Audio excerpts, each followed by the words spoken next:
Welcome dear. So today we'll start new unit, that is current electricity. Current electricity. Current electricity. What is current electricity? You know very well, पढ़ चुके हैं. Charge electricity एक ही बात है. अभी तक हमने इलेक्ट्रोस्टैटिक पढ़ा था. इसमें electricity in motion, that is called current. तो current, what is current? So flow of anything is known as current. Flow of air causes air current. Flow of water causes water current. Similarly, flow of electricity or flow of charge causes electric current. इन सब के flow में water कब flow कर रहा है? पानी कब बहता है? Water flows from mountain to the sea level, higher to lower, whenever there is potential difference. कोई लेवल में डिफरेंस है. 11th में पढ़ चुके हो, कोई हाइट पे है तो उसका पोटेंशियल हाई है, ग्रेविटेशनल पोटेंशियल आप पढ़ चुके हो. तो पानी कब फ्लो कर रहा है? जब लेवल में डिफरेंस हो. लेकिन अब आप फिजिक्स पढ़ चुके हो, 11th में आप ग्रेविटेशन वाले चैप्टर में पढ़ चुके हो, हाइट वाला हायर पोटेंशियल पे है, लो वाला लो पोटेंशियल पे. तो पानी कहाँ से कहाँ फ्लो कर रहा है? Higher to lower potential. Air कब फ्लो करती है, विंड कब फ्लो करती है? When there is pressure difference, low pressure high pressure cause हो जाता है, causes flow of air. Similarly, what is the cause of current electricity? Electric potential difference. So whenever we create electric potential difference across the ends of conductor, it causes electric current. Electric current, इसमें electron आपके ये positive and हो जाएगा, ये negative and हो जाएगा. Electron इस तरफ फ्लो करेंगे and it will cause electric current. Direction of current positive to negative हम लेते हैं, that will discuss. So current की हम डेफिनेशन क्या देंगे? Current,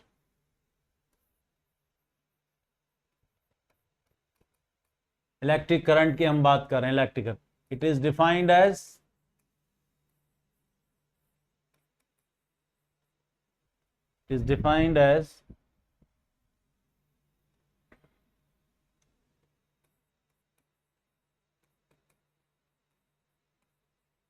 rate of flow of charge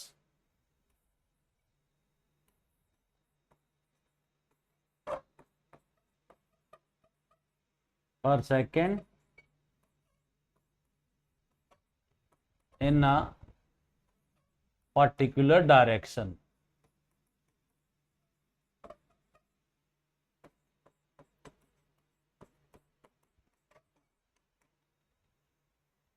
charge बोल लें या इलेक्ट्रिसिटी बोल लें, एक ही बात है. हम इलेक्ट्रोस्टैटिक में सीख चुके हैं.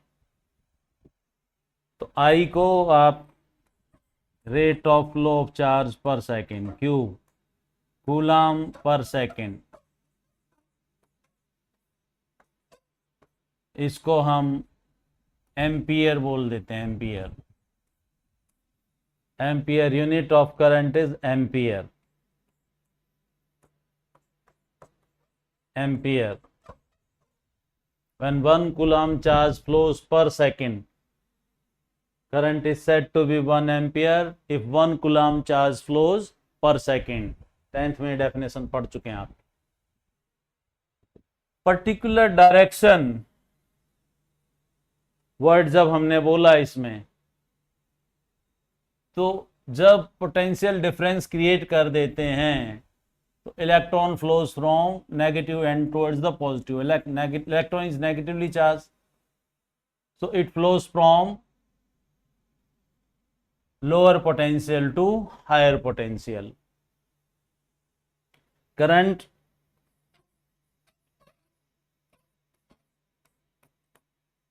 डायरेक्शन ऑफ करंट हम क्या देते हैं? Conventional direction of current is, conventional direction of current, यहां पे direction of current positive terminal to negative.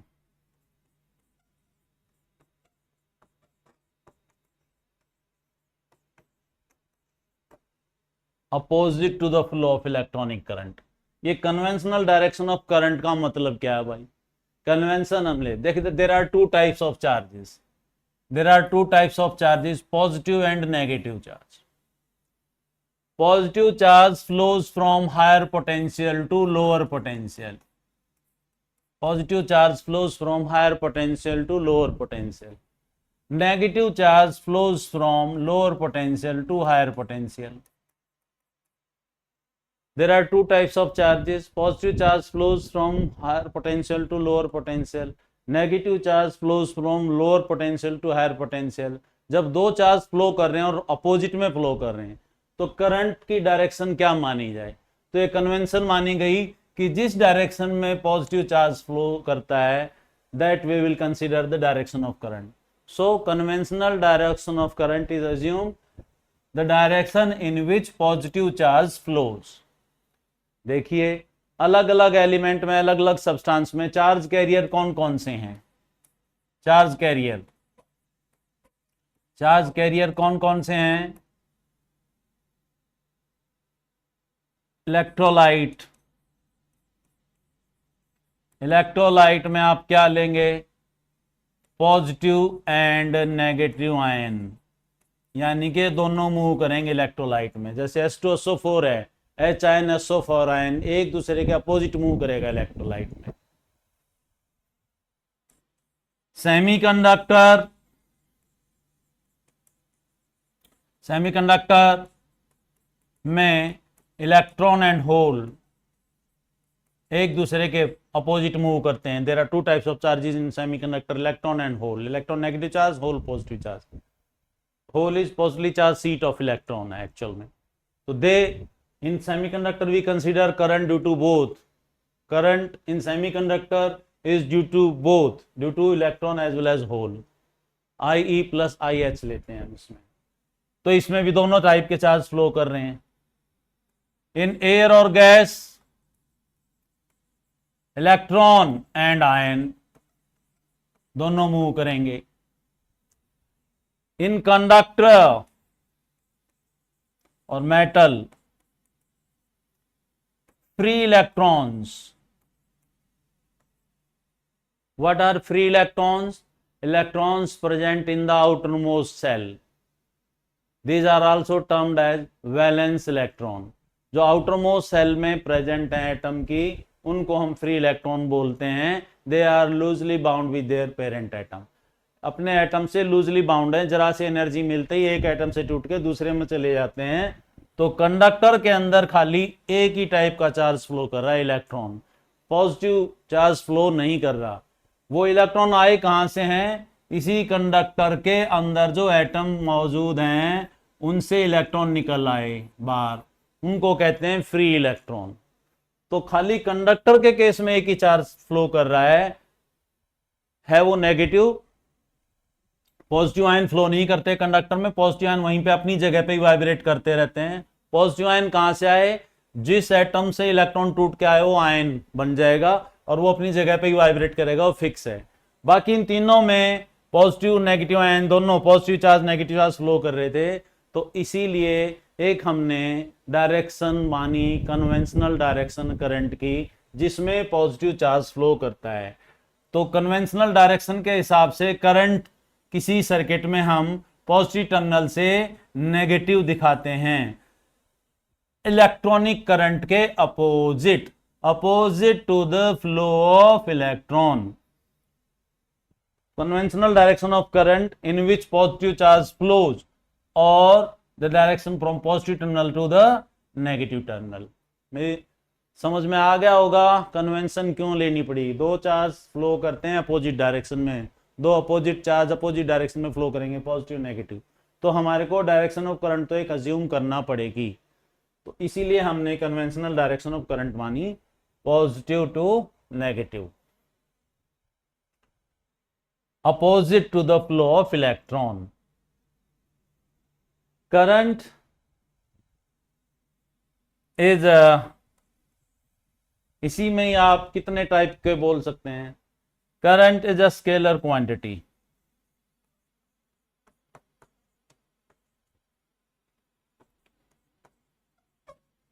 Current is a scalar quantity. देखो यहाँ पे डायरेक्शन बोलते हुए भी अब बच्चे कंफ्यूज हो जाते हैं, सर मैग्नीट्यूड भी बोल रहे हो करंट का और डायरेक्शन भी बोल रहे हो एक पर्टिकुलर डायरेक्शन, फिर भी आप इसको स्केलर क्वांटिटी बोल रहे हैं। तो करंट स्केलर क्वांटिटी क्यों है? क्योंकि किसी सर्किट में जब हम करंट को ऐड करेंगे तो we will use simple algebra. Current is a scalar quantity. Current is a scalar quantity. Current एक स्केलर क्वांटिटी है। उसको दो तरीके से आप बोलोगे कि net current meeting at a junction,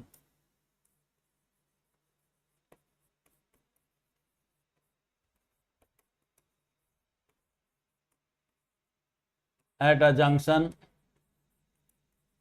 is algebraic sum of current।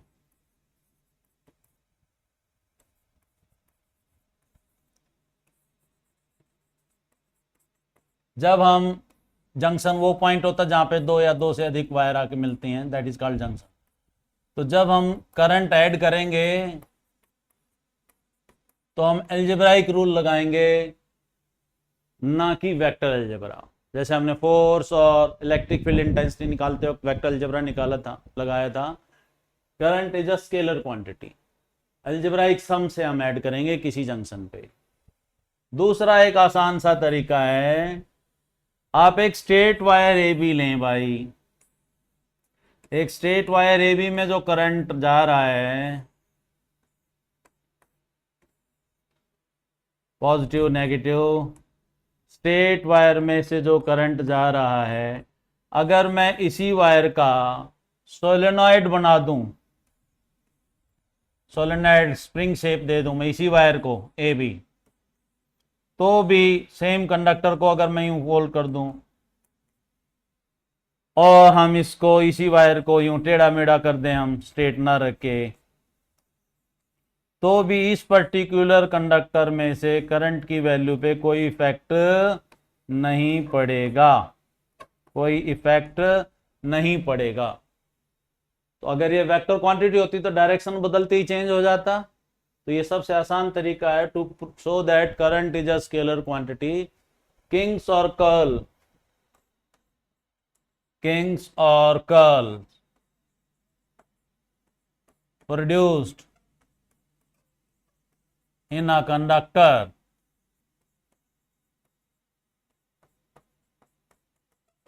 do not affect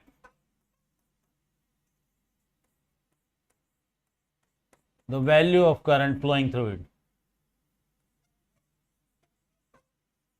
Current flowing through it।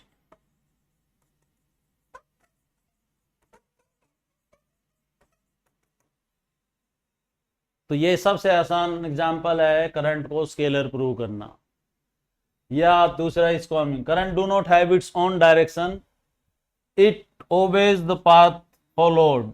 जो इसको पाथ प्रोवाइड किया गया है उसको उसको फॉलो करता है। ये स्ट्रेट पाथ था तो यूं चला गया और इसको यूं फोल्ड कर दिया या किंग्स प्रोड्यूस कर दिए। तो it does not have its own direction, it flows along the path provided. जो इसको पाथ मिला उसमें से चला गया, अपनी कोई डायरेक्शन नहीं है इसकी। तो ये आपके पास करंट को स्केलर प्रूव करने का दो एग्जांपल आप ऐसे दे सकते हैं, current is a scalar quantity. अब जो है करंट के बारे में और सारे जो बहुत सारे कंसेप्ट बच्चों को रहते हैं। देखो भाई, एसेंशियल कंडीशन क्या है करंट की? Condition potential difference across the ends of conductor.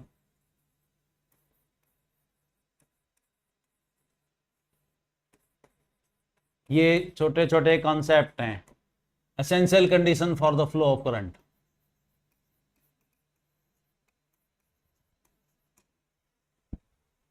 Potential difference होना मस्ट है, and second is closed path.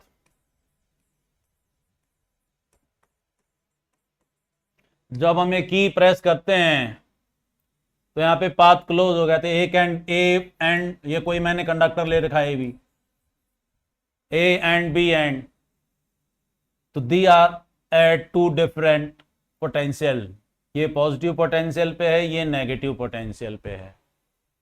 तो दो एसेंशियल कंडीशन है, पोटेंशियल डिफरेंस का होना और क्लोज्ड पाथ होना। अगर ये क्लोज्ड पाथ ना होता, मान लिया ये की हमने प्रेस नहीं कर रखी है, ओपन की है, ये क्लोज्ड सर्किट है, की क्लोज, ओपन सर्किट होता तो क्या होता कि ये पूरा ए और B they are connected to positive potential only, ये पॉजिटिव पे ही कनेक्ट है, खाली नेगेटिव एंड कनेक्ट ही नहीं है। तो एक ही पोटेंशियल पे हैं ये, they are at the same potential. जो एसेंशियल कंडीशन है पोटेंशियल डिफरेंस की, वो यहां पे नहीं मिल रही। यही एग्जाम्पल, सेम पोटेंशियल है यहां से यहां तक, ये पॉजिटिव टर्मिनल जो कनेक्ट है ए पे भी और बी पे भी, यहां तक ये positive terminal, they are at same potential. जैसे ही मैंने की प्रेस किया, ये नेगेटिव एंड यहां पे कनेक्ट हो गया, पॉजिटिव यहां पे, पोटेंशियल डिफरेंस कॉज कर दिया। तो यही एग्जाम्पल आपने देखा है, सेम पोटेंशियल पे करंट फ्लो नहीं करेगा, पोटेंशियल डिफरेंस का होना जरूरी है करंट के फ्लो को। आप डे टू डे लाइफ में देखते हैं जो बर्ड्स हैं वो बैठे रहते हैं, हाई टेंशन की वायर पे बैठे रहते हैं, और इवन जो तुम्हारे जो स्ट्रीट वायर जा रही हैं, पावर लाइन, पावर केबल के ऊपर बैठे रहते हैं, उनको करंट नहीं लगता। क्यों नहीं लगता? क्योंकि वो, कुछ बच्चों से पूछो तो कहेंगे सर उनके पंजों में हवा भरी रहती है, ये वो ऐसे ऐसे एग्जाम्पल देते हैं। जब कोई बर्ड किसी वायर पे बैठा है तो वो सेम पोटेंशियल पे है, एक वायर एक पोटेंशियल पे है। आपके घरों में भी करंट देने के लिए दो वायर होती हैं, लाइव वायर और न्यूट्रल वायर जिसको बोलते हैं। गर्म तार, ठंडी तार, वो बिजली वाले आते हैं तो ऐसे बोलते हैं। तो पोटेंशियल डिफरेंस होता है, दो वायर आती हैं। एक थर्ड वायर भी होती है, वो ग्राउंड करने के लिए, अर्थिंग होती है घर के लिए, वो डिटेल में हम बताएंगे। तो मैं पोटेंशियल डिफरेंस का मैं जो कंसेप्ट बता रहा था, सिंगल वायर पे सेम पोटेंशियल होगा तो उसको कोई करंट नहीं लगेगा। बाई चांस कई बार मंकी या कोई भी बर्ड है, दो वायर पे टच कर जाते हैं तो स्पार्क तो होता ही है, उस पर करंट भी लगता है। तो एक वायर पे अगर जब तक वो है तो उस पर कोई करंट नहीं लगता, because it is eight the same potential, इसीलिए उस पर करंट नहीं लगता, ये आपको मालूम होना चाहिए। तो दो एसेंशियल कंडीशन होगी, पोटेंशियल डिफरेंस और क्लोज्ड पाथ करंट के फ्लो को। दूसरी चीज, करंट होता कैसे है भाई? इसी वायर के फ्री इलेक्ट्रॉन को, ये जो कनेक्टिंग वायर हैं, ये सारी मैं कनेक्टिंग वायर दिखा रहा हूं, इनमें इन्हीं के इलेक्ट्रॉन को रिवॉल्व कराता है। ये मैं कंडक्टर जो दिखा रहा हूं, तो यार आप ये अज्यूम कर सकते हो आपके घरों में जो भी एलिमेंट हैं, जो भी, चाहे बल्ब है या ट्यूब है या आपके पास फ्रिज है, जो भी आपके घर के अप्लायंस है, वो कंडक्टर का ही काम करने, मान लिया ये भी कंडक्टर। तो इन्हीं के इलेक्ट्रॉन को ये रिवॉल्व करवाता रहता है। जो सोर्स ऑफ ईएमएफ है, सोर्स ऑफ ईएमएफ या सेल या बैटरी, सेल को हम सिंगल उससे दिखाते हैं भाई, और कॉम्बिनेशन ऑफ सेल को हम बैटरी बोलते हैं। इस तरीके से हम सीरीज में जोड़ देते हैं। ये बैटरी हो गया, ये सेल हो गया। पहले छोटी छोटी बातें आपको मालूम होना चाहिए। ये सेल हो गया, ये बैटरी हो गया, कॉम्बिनेशन ऑफ सेल। मैंने दो सेल जोड़े, फिर ऐसे 3-4 दिखा सकते हैं। इसको हम सोर्स ऑफ ईएमएफ बोलते हैं। EMF, electromotive force, force required to bring electron into motion in a particular direction.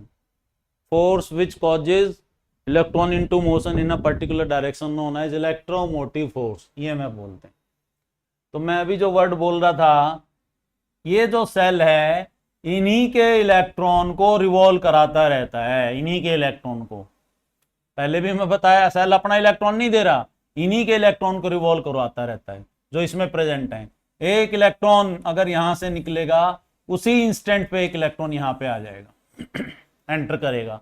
तो इस तरीके से चार्ज डेंसिटी भी मेंटेन रहती है थ्रू आउट द सर्किट। ऐसा नहीं कि इलेक्ट्रॉन निकल गए तो यहाँ पे पोटेंशियल डिफरेंस क्रिएट हो जाएगा इसी में ही।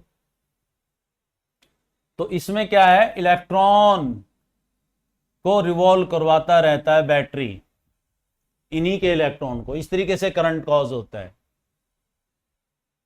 फिर बच्चे पूछते हैं सर आपने ये सोर्स ऑफ ईएमएफ अगर इसी के इलेक्ट्रॉन को रिवॉल्व करवाता रहता है तो ये डिस्चार्ज क्यों होता है। और दूसरी चीज, जैसे हम ये स्विच ऑफ ऑन करते हैं, स्विच ऑन करते हैं यहाँ पे, तो अगर एक इलेक्ट्रॉन यहाँ पे से निकला तो वही इलेक्ट्रॉन उसी इंस्टेंट पे यहाँ पे, यानी कि एक ही साथ पूरे सर्किट में करंट जनरेट होता है, एक ही साथ एक ही इंस्टेंट पे पूरे सर्किट में करंट जनरेट होता है एक ही इंस्टेंट पे। अगर जैसे ही मैं की प्रेस करूंगा तो बच्चे ये नहीं कि यूं सोचते हैं कि यहां से करंट चल के यहां तक आएगा, कुछ तो टाइम लगेगा। नो, उसी इंस्टेंट पे करंट एक ही साथ पूरे सर्किट में जनरेट होता है। व्हाई?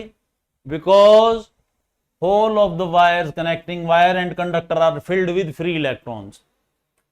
इस चीज को आप यूं समझें जैसे ईएमएफ का काम हम ऊपर टैंक की, वाटर टैंक आपके घरों के ऊपर बिल्डिंग में, वहां पे पानी स्टोर है और आपका टैप में आप जैसे ही पानी ऑन करेंगे तो पूरे पाइप में से पानी एक साथ आता है, उसमें टैंक में से भी उसी टाइम जैसे ही आप पाइप ऑन अपना टोटी ऑन करते हैं, टैप ऑन करते हैं, उसी इंस्टेंट पे टैप से पानी आ रहा है, उसी इंस्टेंट से उसका जो है टैंक से भी पानी मूव कर रहा है। तो एक ही इंस्टेंट पे पूरे सर्किट में करंट जनरेट होता है, एक ही इंस्टेंट पे। ये बातें पता होनी चाहिए। दूसरा अभी जो मैं कह रहा था, बच्चे पूछते हैं कि जब ये आप कह रहे हो कि इलेक्ट्रॉन देता ही नहीं है, इन्हीं के इलेक्ट्रॉन को रिवॉल्व कराता रहता है, तो भाई सर कुछ दिन के बाद वो बैटरी डिस्चार्ज हो जाती है, सेल कहते हैं कि डिस्चार्ज हो गया, ऐसा क्यों? देखो बैटरी यहाँ पे एक किस्म से लेबर का काम कर रही है, इलेक्ट्रॉन को लोअर पोटेंशियल से हायर पे ले जा रही है। यहाँ पे पॉजिटिव आयन मूव नहीं कर रहा है, इलेक्ट्रॉन ही मूव कर रहा है। तो देखो यहाँ पे कितने काम हो रहे हैं, इलेक्ट्रोमोटिव फोर्स, यहाँ पे मैकेनिकल वर्क भी हो रहा है, इलेक्ट्रॉन मूव कर रहे हैं यहाँ पे। और जब इलेक्ट्रॉन मूव कर रहे हैं उनके अंदर काइनेटिक एनर्जी आ रही है। इलेक्ट्रॉन जब मूव कर रहे हैं तो ये पूरी वायर इलेक्ट्रॉन से भर रही है, स्मूथ मोशन नहीं है इलेक्ट्रॉन का। इलेक्ट्रॉन जब वायर के अंदर से जाते हैं तो कोलिजन होता रहता है। जब कोलिजन होता है तो क्या होता है भाई, हीट, आप अपनी ताली बजा के देखो, हीट प्रोड्यूस होगी। तो जब कोलिजन हो रहा है तो हीट होगा, तो थर्मल एनर्जी भी होगा। तो फ्लो ऑफ इलेक्ट्रॉन हमने बोल दिया कि करंट, तो यहाँ पे कितने टाइप की एनर्जी, मैकेनिकल भी है, थर्मल भी है, करंट एनर्जी भी है, इलेक्ट्रिकल एनर्जी भी है। और आपने 10th में भी पढ़ रखा है, मूविंग चार्ज के चारों तरफ मैग्नेटिक फील्ड भी क्रिएट होता है, तो मैग्नेटिक एनर्जी भी है। तो देखो जब कोई करंट किसी सर्किट में फ्लो कर रहा है तो कितने टाइप की एनर्जी वहां पे हो रही है, इलेक्ट्रिकल है, मैकेनिकल है, थर्मल है, मैग्नेटिक है। और उन सब का सोर्स क्या है, ये सेल है। और सेल या बैटरी के अंदर कौन से टाइप की एनर्जी स्टोर है, chemical energy stored in the cell. तो वो एनर्जी दूसरी एनर्जी में जब ट्रांसफॉर्म होगी तो एनर्जी लॉस तो होगा ही ना, तो इसलिए वो डिस्चार्ज होता है सेल। ठीक है, कुछ दिनों के बाद हम उसको सेल का केमिकल चेंज करते हैं, उसमें number density of ion change हो जाती है, वो चेंज करते हैं, इस तरीके से हम ऊपर। तो ये आपको करंट के कंसेप्ट मालूम होने चाहिए, कितने टाइप के, क्या क्या बातें इसमें पूछी जा सकती हैं करंट में। अब आपसे और कोई क्वेश्चन क्या कर लेगा कि आपने कहा free electron causes current in a conductor, electron are negatively charge, so can we assume is a current carrying conductor charged, is a current carrying conductor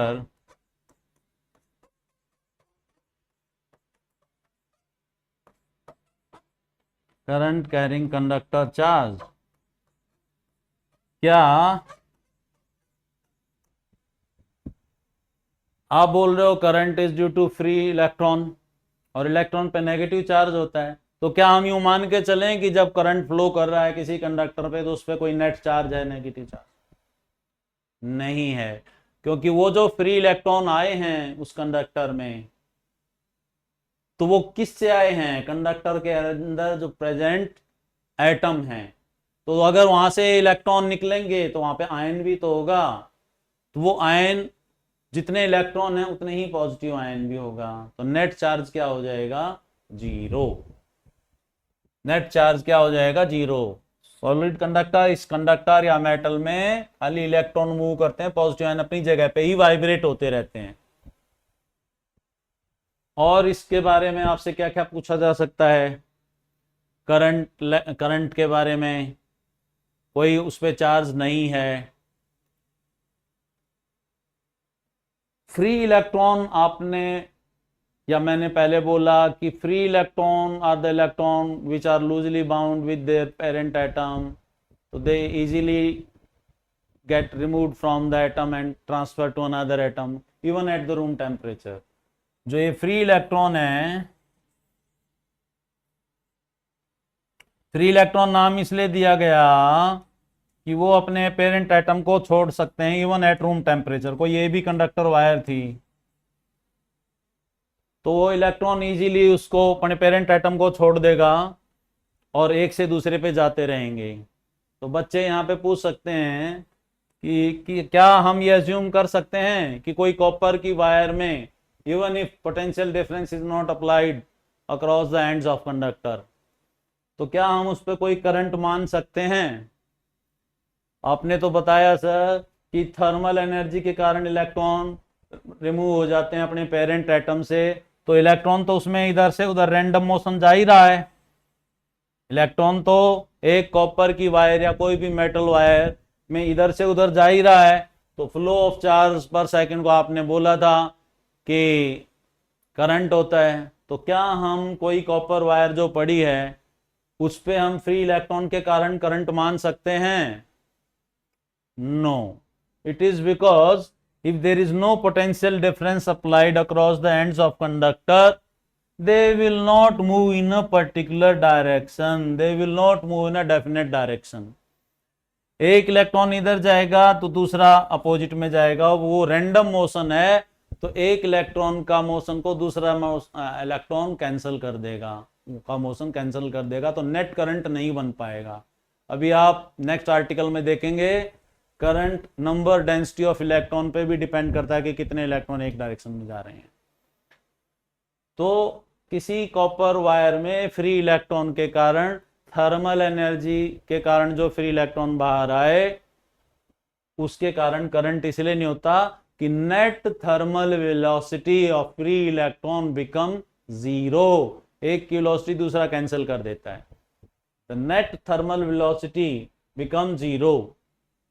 तो जब तक पोटेंशियल डिफरेंस अप्लाई नहीं किया तो इलेक्ट्रॉन का जो पाथ बनता है वो ऐसा स्ट्रेट होता है, मीन ये कोलिजन होते रहते हैं, रैंडम मोशन। किसी कंडक्टर के अंदर ये रहेगा, किसी कंडक्टर के अंदर इलेक्ट्रॉन जो है, एक बार और दिखा देते हैं।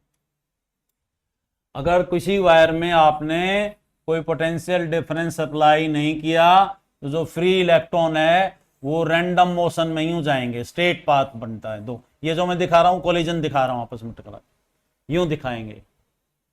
लेकिन ये आपका एनसीईआरटी में पूछा हुआ क्वेश्चन है, in presence of potential difference, वो पोटेंशियल डिफरेंस जब आपने अप्लाई कर दिया तो वो एएमएफ जो है इलेक्ट्रोमोटिव फोर्स उसको एक डेफिनेट डायरेक्शन देता है, तो उसका पाथ जो है कर्व्ड भी बन जाता है इलेक्ट्रॉन का पाथ कर्व्ड, क्योंकि वो उसको अपनी डायरेक्शन में लाने की कोशिश करेगा, पॉजिटिव नेगेटिव अपोजिट डायरेक्शन में, इलेक्ट्रिक फील्ड के अपोजिट डायरेक्शन में।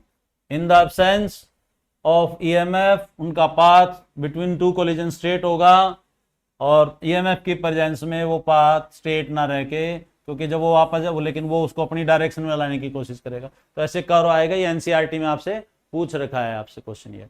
तो ये जो है इन सब इलेक्ट्रॉन को, हालांकि स्मूथ मोशन नहीं है, इनको एक पर्टिकुलर डायरेक्शन में, ज्यादा से ज्यादा इलेक्ट्रॉन एक पर्टिकुलर डायरेक्शन में आएंगे विच कॉजेज करंट।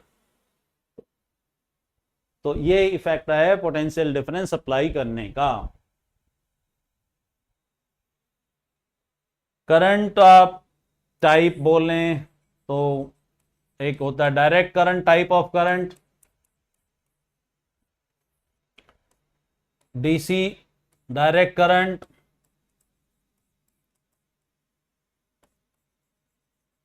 और constant current,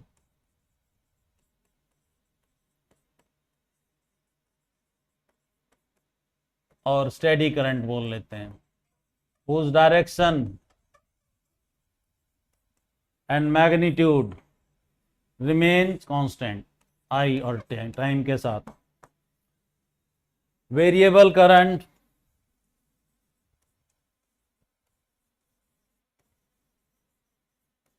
variable current, current whose magnitude और डायरेक्शन चेंजेस, ये वेरिएबल करंट आ जाता है भाई। वेरिएबल करंट, वेरिएबल करंट की एक टाइप है alternating current, alternating current, alternating current.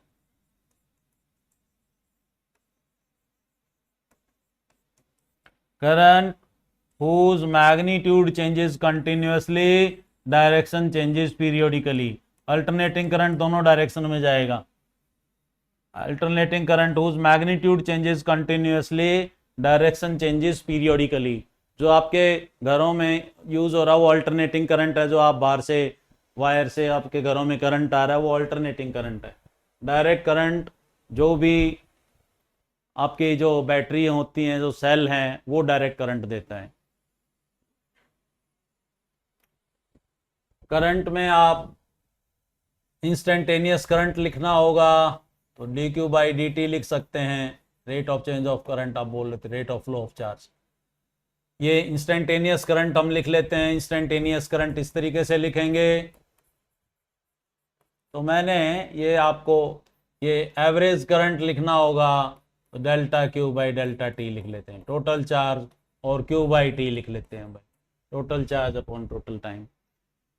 इस तरीके से आपका करंट के बारे में सारे कॉन्सेप्ट क्लियर हो गए होंगे। करंट कैसे फ्लो करता है, सेल का क्या काम है, पर्टिकुलर डायरेक्शन क्यों बोला, डायरेक्शन होते हुए भी स्केलर क्यों है, कन्वेंशन डायरेक्शन क्यों लेनी पड़ी, प्रेजेंस में ईएमएफ की प्रेजेंस में इलेक्ट्रॉन का पाथ कैसे बनता कंडक्टर के अंदर, और एब्सेंस में कैसे बनता है। कंडक्टर में से करंट फ्लो कर रहा है तो क्या उस पर कोई नेट चार्ज है। फ्री इलेक्ट्रॉन के कारण हम क्या करंट मान सकते हैं, थर्मल एनर्जी के कारण। तो ये सारे क्वेश्चन आप आंसर कर पाएंगे। इस पे सिंपल से न्यूमेरिकल अगर आपसे पूछे, if charge is given as 60 + 4, charge time relation, charge is given as 60 + 4, find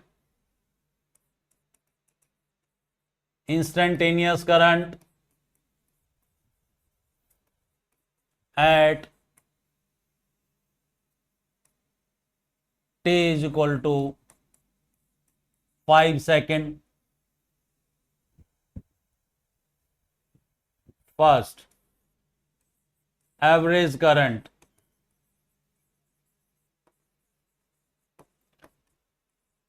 during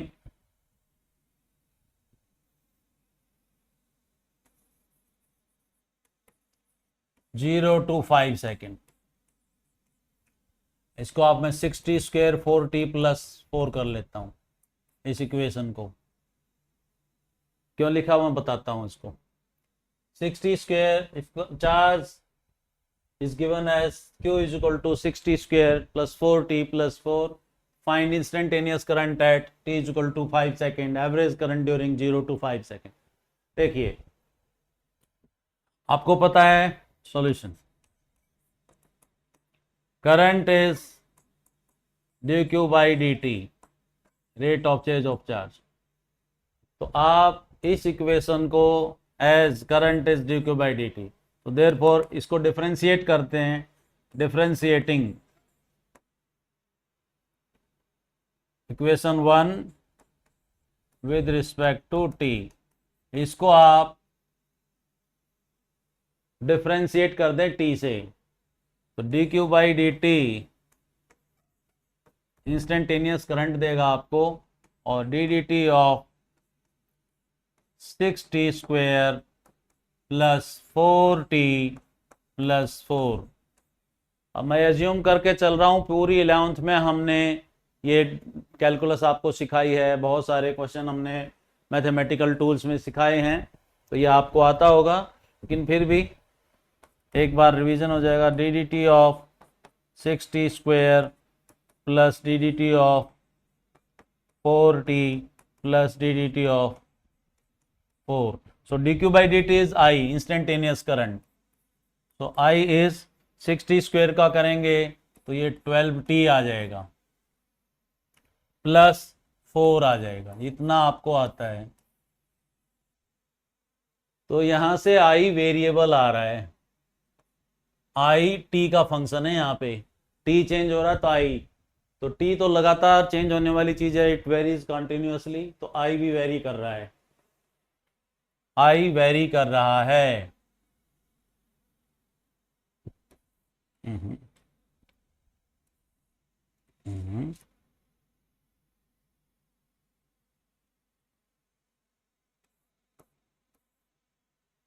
तो इसीलिए instantaneous at T is equal to 5 second,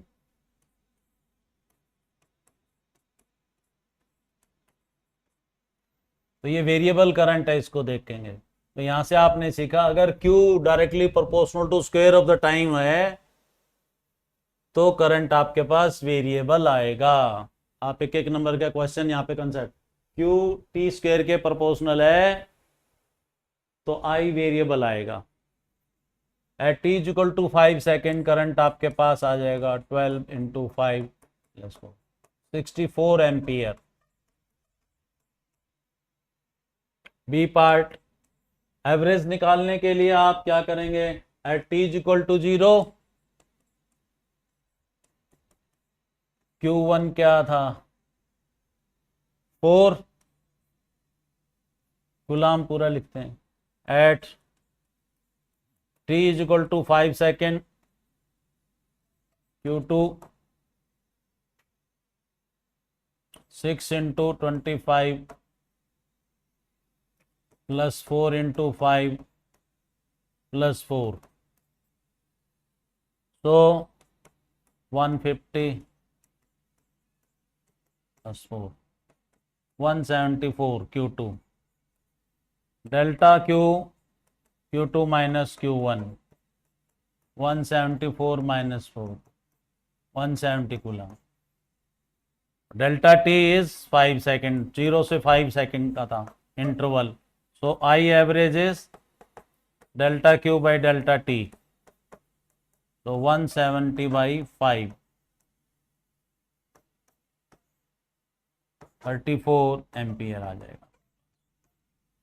तो ये टाइप आपके पास करंट इलेक्ट्रिसिटी की आ जाएगी इसमें। तो आपने ये देखा कि अगर Q directly proportional to t² होता तो I वेरिएबल आ रहा है। इसी को अगर मैं ये लिखता Q is equal to 6t plus 4,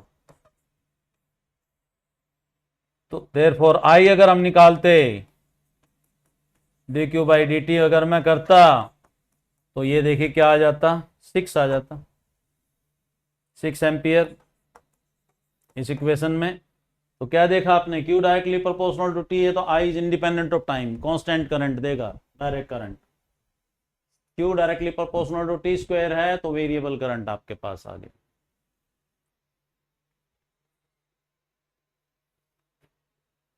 तो करंट के बारे में आज इतना ही, नेक्स्ट अगले वीडियो में हम करते हैं नेक्स्ट आर्टिकल। Thank you.